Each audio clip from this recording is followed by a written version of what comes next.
Okay, the extension party in the NBA continues. It continues with Joe Harris. Joe Harris agreed to a 4-year, $75 million contract to stay with the Brooklyn Nets.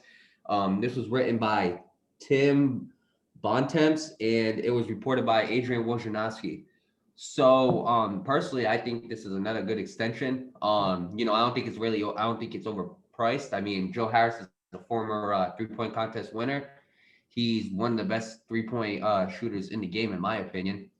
Obviously, he's not going to be he might be a fourth option this year if the rumors are true that the Brooklyn Nets might get James Harden. We might have to wait on that. But as for 3-point percentage, 2020 he was shooting 42%. 2019 he was shooting 47%, which led the NBA that season.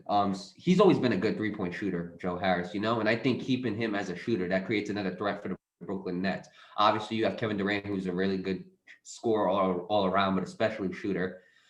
Kyrie Irving has his moments of shooting at times. I think he's a pretty good shooter as well.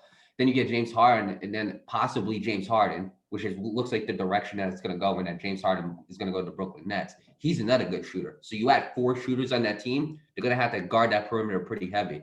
And when you do that, you're leaving room for Kevin Durant to drive in, Kyrie Irving. So, I mean, this makes the Brooklyn Nets a very big threat. I think they're obviously, if they're going to go for James Harden, I think they're going to try to trade everything that, as much as they can, but they're going to try to keep the players that they absolutely know that they want.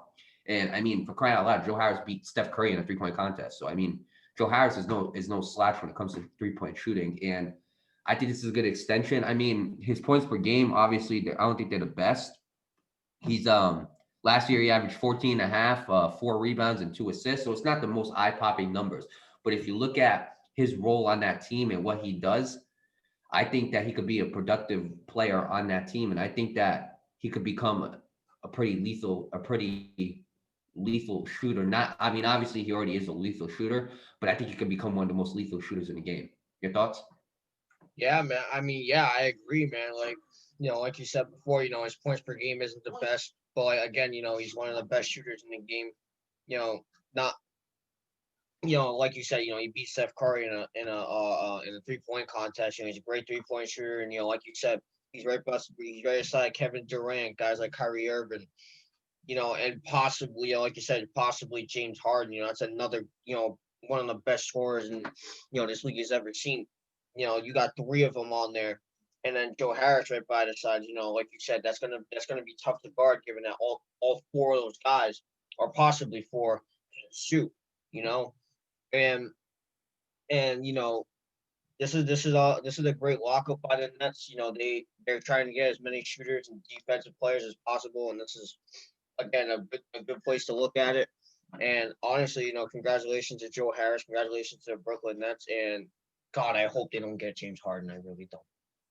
And we gotta deal with it. Yeah, but I just want to end it by saying congratulations, obviously, to Joe Harris, to the Brooklyn Nets. I think they locked down a pretty good player, and curious to see how he does in the next 4 years. I think it's going to be pretty good.